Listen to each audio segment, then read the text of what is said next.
J'ai décidé d'atteindre le niveau C2 en anglais en 1 an. C'est une promesse faite à moi-même. Et j'ai décidé de documenter mon évolution, si évolution il y a. Premièrement parce que ça m'oblige à tenir ma promesse. Deuxièmement parce que la vie est trop courte et le temps trop précieux pour passer plus d'1 an sur une langue comme l'anglais. No offense, but nope. Et troisièmement, parce qu'il est fort probable que d'ici 1 an, j'ai à parler assez souvent avec des anglophones, ou en tout cas utiliser l'anglais régulièrement. Pour ce faire, je pense publier une vidéo à la fin de chaque mois et d'y résumer ce que j'ai fait et appris en anglais durant le mois.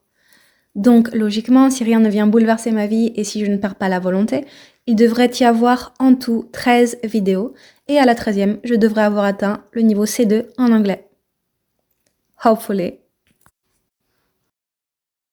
Bref, janvier pour moi, en quelques secondes, ça a été beaucoup de déplacements de part et d'autre de la France, et fin janvier, des vacances aux îles Canaries, 20-25 degrés, la mer à 20 degrés, une bonne façon de commencer l'année en somme. J'avoue que j'ai été moins assidue à la fin parce que j'étais en vacances, et surtout parce que j'entendais principalement de l'espagnol et de l'allemand, à part à la télé.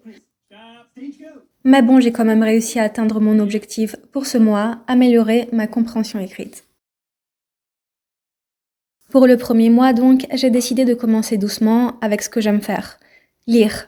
Mais pas lire n'importe quoi, lire des classiques. Pourquoi des classiques? Parce que je vise le niveau C2, c'est-à-dire un niveau C2 d'anglais correspond essentiellement à celui d'un locuteur natif. Il permet la lecture et la rédaction de n'importe quel type de texte sur n'importe quel sujet, ainsi que l'expression nuancée d'émotions et d'opinions. Je répète, n'importe quel type de texte sur n'importe quel sujet. Je me suis rendu compte qu'après toutes ces années sur Terre, je n'avais jamais lu un classique de la littérature anglaise, ce qui entre nous est assez honteux.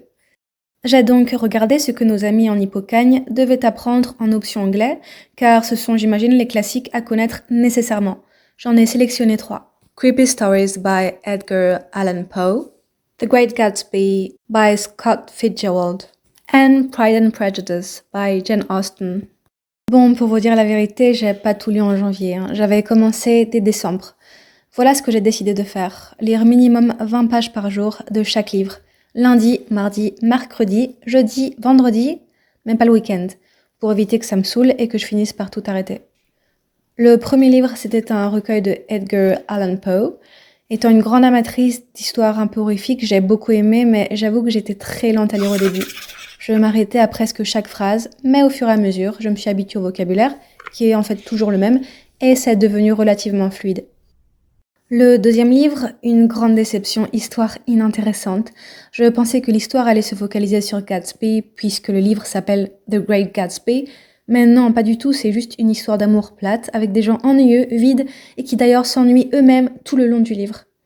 Concernant l'anglais, même si Edgar Allan Poe m'a permis de m'améliorer, c'était assez compliqué parce que Scott Fitzgerald a une écriture poétique un peu trop à mon goût, et donc il y avait beaucoup de mots inhabituels et plutôt inutiles pour moi.